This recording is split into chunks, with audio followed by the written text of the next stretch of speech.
Chair को थोड़ा सा साइड में करना, ये दोनों चेयर साइड में।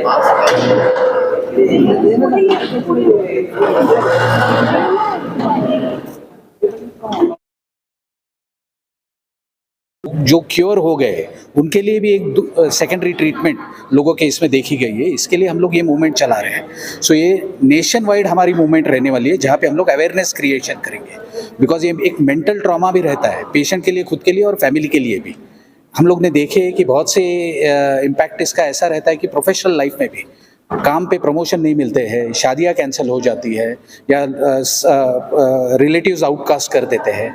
ये जो एग्जांपल्स है, इसको सब चेंज होने की ज़रूरत है। बिकॉज कैंसर आजकल टोटली क्यूरेबल हो सकता है, जो हम लोग ने भी साबित कर दिया है और हमारे स्टैटिस्टिक्स भी वो बताते हैं। इसीलिए ये अवेयरनेस करना बहुत ज़रूरी है कि कैंसर इज़ क्यूरेबल, और इसमें कोई भी पार्टिसिपेशन जो चाहिए पेशेंट से भी और रिलेटिव से, इसके बारे में बात करनी चाहिए, लोगों से जानकारी लेनी चाहिए और इंक्लूसिव अप्रोच है उन्हें। सो कैंसर ट्रीटमेंट में 2 या 3 सबसे महत्वपूर्ण घटक इसमें जो है, जो हम लोग बोलते हैं सेल्फ ब्रेस्ट एग्जामिनेशन। ये घर के घर में ही आप खुद महिलाएं सेल्फ ब्रेस्ट एग्जामिनेशन कर सकते हैं, जिसमें किसी प्रकार की गांठ या और कुछ ऐसे दिखता है, तब जाके फिर हॉस्पिटल में आने की उनको ज़रूरत होगी। बट ये एग्जामिनेशन डेली शॉवर जब वो करते हैं तभी भी एकदम आसानी से ये लोग कर सकते हैं सेल्फ ब्रेस्ट एग्जामिनेशन। सेकंड जो करना चाहिए at periodic interval is annual health check, जो 1 साल में एक बार खुद का स्क्रीनिंग, जो बहुत ज़रूरी है।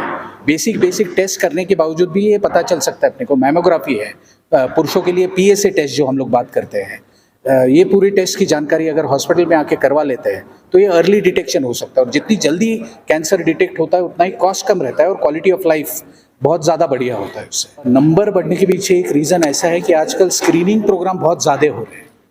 लोगों को पहले पता भी नहीं चलता था कि कैंसर है। आजकल वो अवेयरनेस, डायग्नोस्टिक्स, इसमें जाके लोग उसकी जानकारी ले रहे हैं। इसकी वजह से वो स्क्रीनिंग की वजह से वो नंबर ज़्यादा दिख रहे हैं।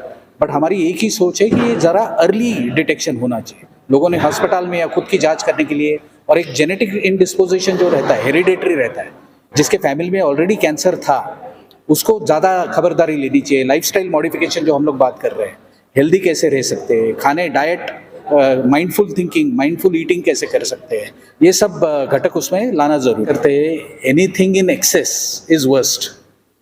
तो जो कुछ है प्रमाण में अगर कर सकते हैं आप, किसी को खाना पसंद है, और हम लोग इंडियन बाय नेचर, हमको खाना अच्छा लगता है, और इंडिया में एक ना एक महीने में एक ना एक त्यौहार आता ही रहता है, तो उसमें वो डिसिप्लिन थोड़ा लाना ज़रूरी है। डेली वर्जिश जो बोलते हैं, वॉकिंग भी कर सकते हैं लोग बेसिक इसमें, या वर्क एंड लाइफ बैलेंस जो बोलते हैं। एट टाइम्स काम पे भी स्ट्रेस लेवल ज़्यादा रहता है, तो ये 3-4 घटक में वो सब इम्प्लीमेंट करना बहुत ज़रूरी है। या एक्चुअली पता चलने के लिए बहुत टाइम लगा था। स्कूल में टीचर ने स्पोर्ट्स डे पे वाइट एक डॉट देख लिया था आँख में, और उन्होंने पूछा था कि क्या है, और तब पता चला कि मुझे उस आँख से दिख ही नहीं रहा है। तब मैं 8 साल की थी, और वहाँ से फिर चेकअप ये वो सब शुरू हो गया। इसके लिए ये जो रेटिनोब्लास्टोमा है उसको प्रिवेंट करने के लिए, क्योंकि ये इसका जो एज है वो 0 to 3 ईयर्स है, उसके बीच में ये डिटेक्ट होता है और अर्ली डिटेक्शन में क्योर भी हो जाता है। जैसे मेरे केस में लेट डिटेक्ट होने की वजह से ये मेटास्टैटिक हो गया, स्प्रेड हो गया, कीमो रेडिएशन लेने पड़े थे। बट अगर ये अर्ली डिटेक्ट होने का जो एक साइन है, जो सिंपल मैं बता रही हूँ आपको, जैसे मोबाइल में हम फ़ोटो खींचते हैं, तो फ़ोटो खींचते हैं बच्चे की, तो उसकी जो आई बॉल्स है उसके कलर में डिफरेंस नज़र आता है। जिस आई में प्रॉब्लम है उसमें वो हेलोजन का लाइट जब चलता है तब जो लाइट दिखती है वैसा कलर वो आँख में दिखाई देता है। This is a simple sign, मतलब इतना आसान होता है कि इन चीज़ों को हम समझ सकें। बट ये लेट होने के बाद आपने सबसे पहले क्या किया, आपकी सबसे पहली प्रतिक्रिया क्या थी? मुझे तो नहीं ये था, जो डॉक्टर्स के पास मम्मी और मेरी दादी लेके गए थे, उन्होंने कहा था कि आँख निकालनी पड़ेगी। बट पहले इसमें जाके आँख निकालना ये बात बोल के कोई सुनेगा नहीं, तो मेरी दादी ने वहाँ पे रिएक्ट कर दिया था, बोला था नहीं। एंड उसमें ही फिर 1.5 ईयर्स चला गया था कि बहुत सारे डॉक्टर्स, हॉस्पिटल्स और हर कोई बोल रहा था निकालना है, लेकिन क्यों निकालना है। तो ऐसे करते करते फाइनली KM में मैं एडमिट हो गई थी 1.5 मंथ के लिए। वहाँ पे भी उन्होंने बोला था लाइट दे देंगे, ठीक हो जाएगा।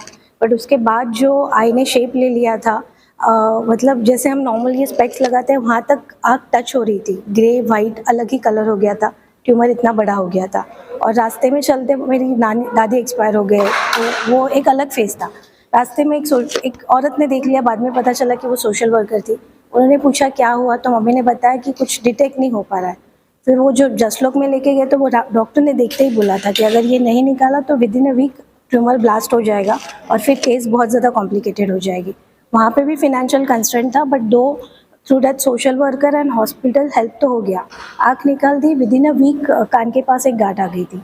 उसे भी बोला था लोगों ने कि चंदन बिंदन लगा दो, गर्मी होगी चली जाएगी, लेकिन फिर भी मम्मी हॉस्पिटल ही लेके गई, फिर वो निकाली। उसके 1 वीक के बाद नेक पे एक नॉड था सेम, तो वो निकाला नहीं, फिर मुझे टाटा हॉस्पिटल रेफ़र किया।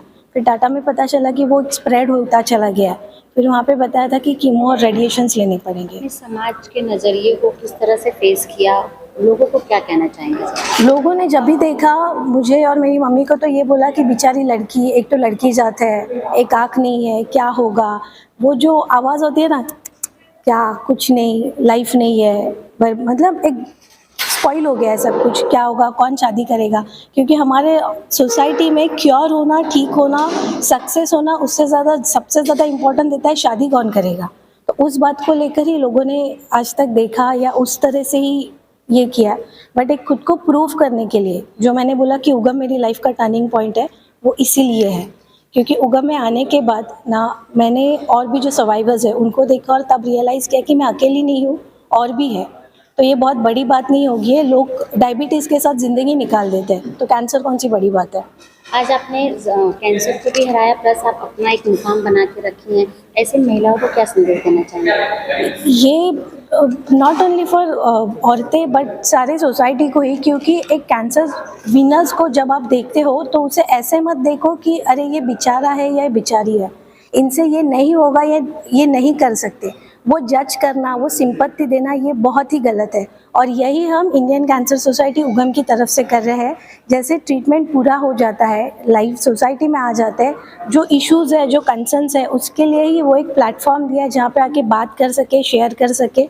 और उसी तरह हम उनको एजुकेशन के लिए, करियर के लिए साइको सोशल सपोर्ट देकर एक मेन स्ट्रीम में लाना चाहते हैं, क्योंकि सर्वाइवर्स को मेन स्ट्रीम में लाना बहुत ज़रूरी है। मैं डॉक्टर विपिन खंडेलवाल हूँ। मैं एक चाइल्ड कैंसर स्पेशलिस्ट हूँ। मतलब बच्चों के कैंसर हम डील करते हैं। 0 से 18 ईयर्स वाले जो बच्चे होते हैं, बच्चों में भी कैंसर हो सकता है, किसी भी बॉडी पार्ट का हो सकता है। आमतौर पे हम कैंसर सुनते हैं तो ये लगता है कि बड़ों की बीमारी, ऐसा नहीं है। बच्चों का कैंसर भी हो सकता है और कोई सा भी बॉडी पार्ट में हो सकता है। सबसे कॉमनली हम ब्लड के कैंसर देखते हैं और बच्चों के कैंसर का क्योर रेट बड़ों के मुकाबले बहुत अच्छा होता है। अगर हम देखें तो 100 में से 80 से भी ज़्यादा बच्चों को हम पूरा इलाज कराने के बाद बचा लेते हैं। और ये what I am talking about is the long term survival. वो कैंसर वाले बच्चे जिनका पूरा इलाज हो जाता है, वो ज़िंदगी भर फिर ठीक रहते हैं। लेकिन हाँ, हमें उनको फॉलोअप में रखना होता है, उनको मॉनिटरिंग की भी ज़रूरत होती है, क्योंकि बच्चों की ग्रोथ कैसी हो रही है वो एक कंसर्न होता है। प्लस कोई लेट साइड इफ़ेक्ट्स तो नहीं हो रहे, उन सबको हमें रेगुलरली देखना होता है। बच्चों में क्या संदेश देना चाहेंगे? बच्चों में खास करके मतलब किस तरह से होता है बच्चों में कैंसर? ओके, सो बच्चों में कुछ डेंजर साइंस होते हैं जो कि पेरेंट्स ही पिक करेंगे। मतलब छोटे बच्चे तो नहीं बता पाएंगे, लेकिन हाँ, बच्चा बोल सकता है कि जैसे कि भूख नहीं लग रहा है, वजन कम हो रहा है, या बॉडी में पेन हो रहा है, या कहीं पे भी कोई गांठ हो रखी है, स्वेलिंग जिसको हम बोलते हैं। इसके अलावा किसी बच्चे में जैसे कि रोशनी चली गई या देखने में दिक्कत आ रही है, जैसे कि रेटिनोब्लास्टोमा एक बच्चों के आँख का कैंसर होता है, जो कि अभी आपने देखा एक कैंसर सर्वाइवर हमारे यहाँ पे मौजूद थी। प्लस कभी बार ब्रेन का ट्यूमर में वोमिटिंग हो सकती है, सर दर्द होना, ये सब लक्षण हैं बच्चों के कैंसर के।